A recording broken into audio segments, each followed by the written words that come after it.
a job? Okay, jobs. You know, one of Do I have a job? What are jobs? That is the topic of chapter 2 of this book. So let's talk about it. First of all, he makes the distinction between jobs and bullshit jobs.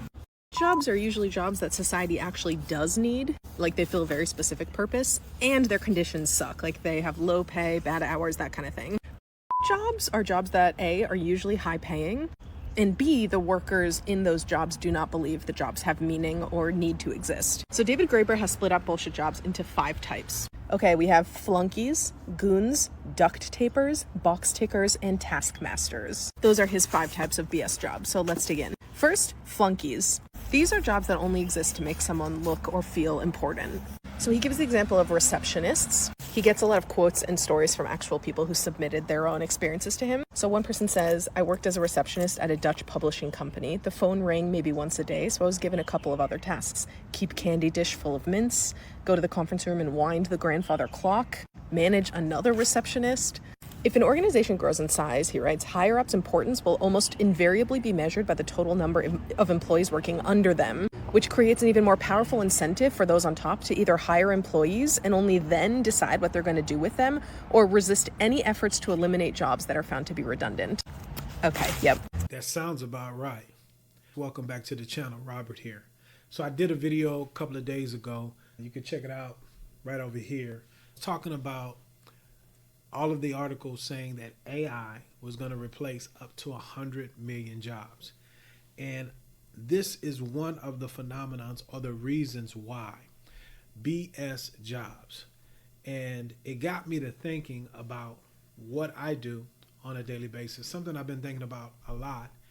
When you look at it through the lens of technology and Moore's law and how fast efficiencies have been coming down the pike, I can really see how AI, automation, generative AI, large language models are going to be able to replace a lot of inefficiencies. So the goal of the video today is to plant a seed, get you to think, and for you to do a strategic analysis on what it is that you do on a daily basis.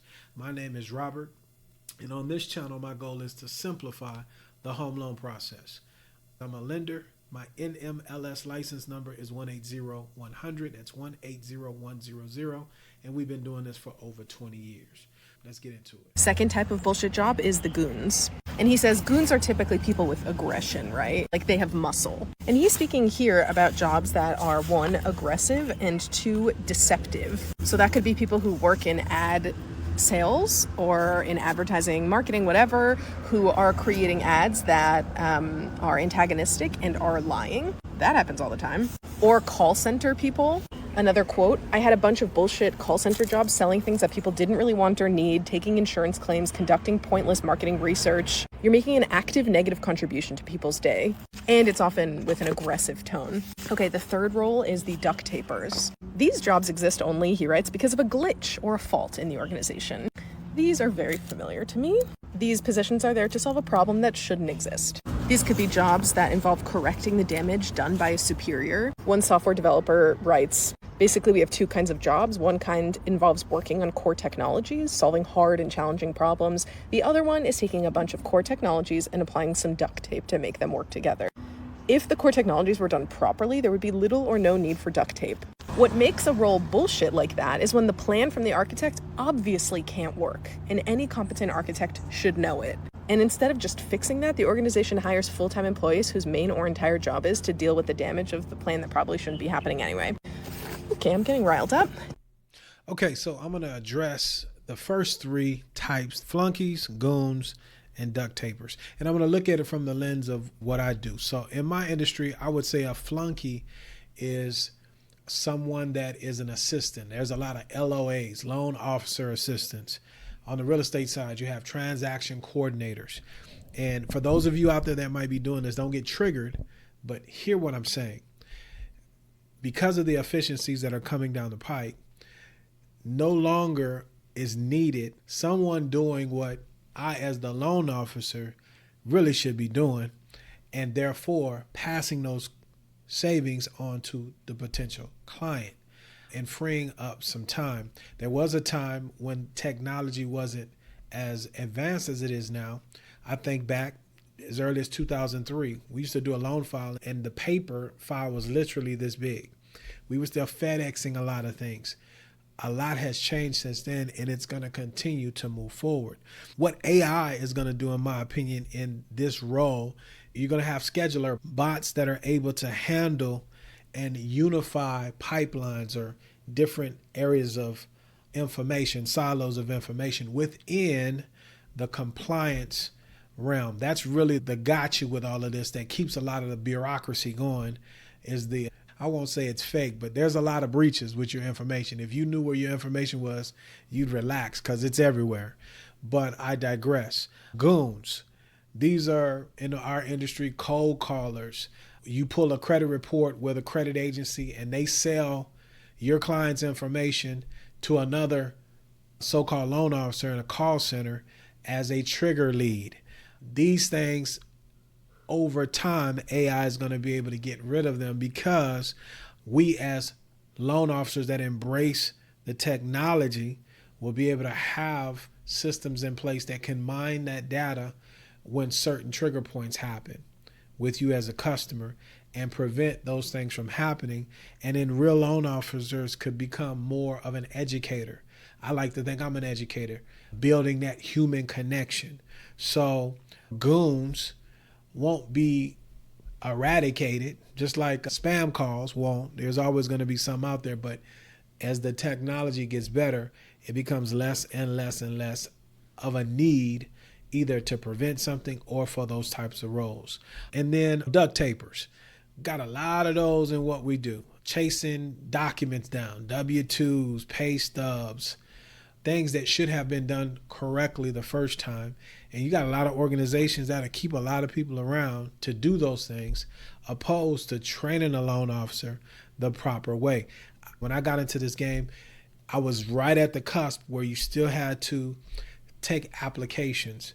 And the IRLA, or the 1003, the Uniform Residential Loan Application, is a data mining process.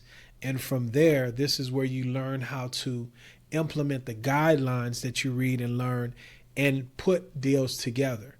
Things that AI can't do. Be creative, make judgment calls, build that human connection, reassurance. There are positions in my industry that I see this BSification going on. And again, if you're in these roles, don't be offense or take offense to it, but hear what I'm saying. What you need to be able to do is understand the technology, make yourself more efficient, irreplaceable. So instead of having 10 BS positions, you have one very efficient position that manages and governs the automation or the generative AI, if that makes sense. What do you guys think? Do you have flunky, goon, and duct tape type positions in what you do? If so, let us know down in the comment section how you see AI being able to disrupt the inefficiencies so that we can all be put on alarm or alert and start working together to figure out what direction we can go in and stop just sitting and thinking it's not happening, because it's happening all the time, not just in manufacturing, but I'm talking about the lending industry and how technology has disrupted thus far and how it's going to get rid of positions that have been there in the past just due to inefficiencies. Type 4 is the box tickers. Employees who exist only and primarily to allow an organization to claim that it's doing something that it in fact is not doing. So he gives the example of people whose primary role is to do a lot of paperwork in like healthcare facilities. And it's often paperwork that literally gets immediately filed and no one sees. And then he also gives the example, and I think this is very common in corporate, of people whose main role is to do decks and flashy presentations to give to the executives to make it appear that those things are happening when they may or may not be happening. But your job is to convince people that whatever is in the deck is happening. You're basically just making presentations all day, taking that box. And then finally, taskmasters. So there are two different types. One could be someone whose entire job is assigning work to other people. And then the second type of taskmaster is one whose primary role is to create bullshit tasks for others, and then to supervise the bullshit, or even to create entirely new bullshit jobs.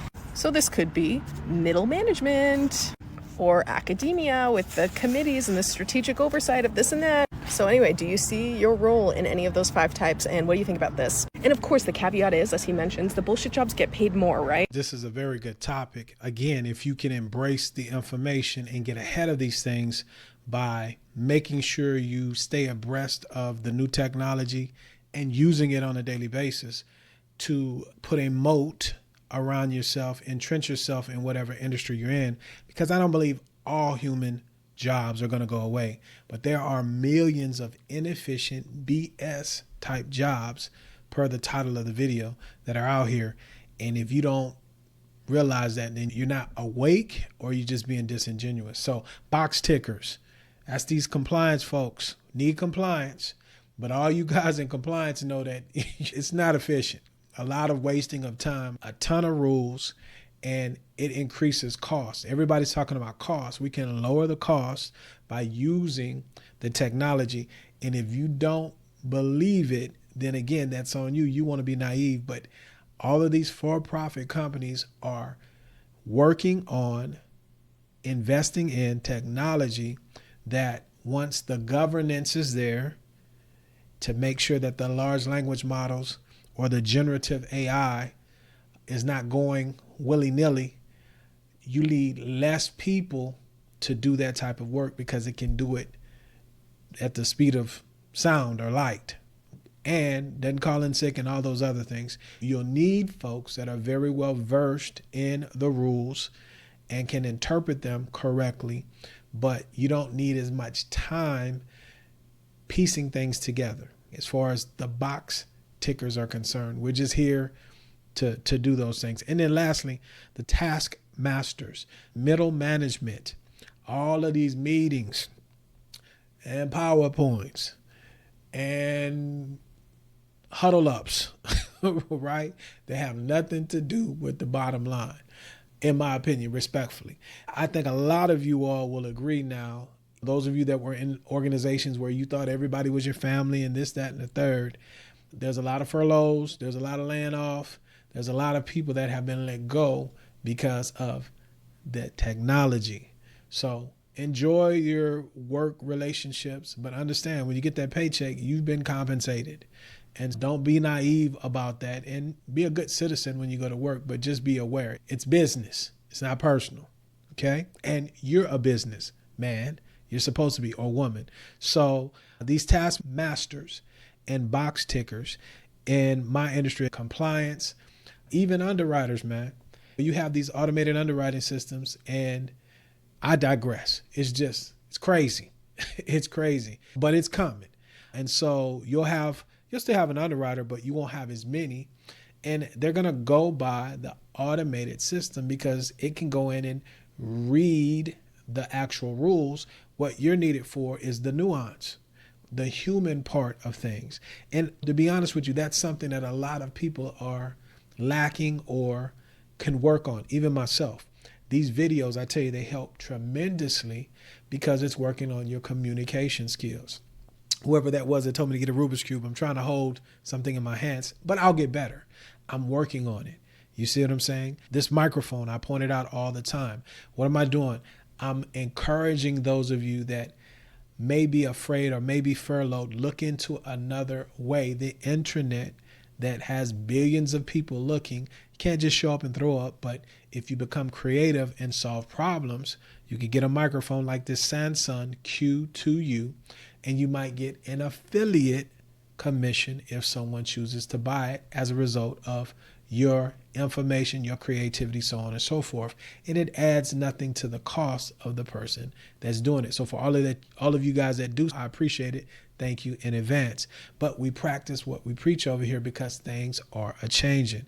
And if you're in the middle management position, you guys need to wake up, because you're going to be some of the first ones that got replaced because you're very expensive and it's not really necessary for the bottom line. Not as many of you that you have. And if these things become more efficient, hopefully, like I do for my clients, I run very thin margins because as my costs have come down, I've passed that on to you. And unfortunately, a lot of people don't realize that value because of behavior. But those that give me the opportunity, they realize the value that they get as far as the pricing of their loans and the service. But I'm able to do so because of the technology, and my costs have come down as far as operational costs are concerned. So if this video resonates with you, again, don't be triggered, but take a look and really evaluate what it is that you do.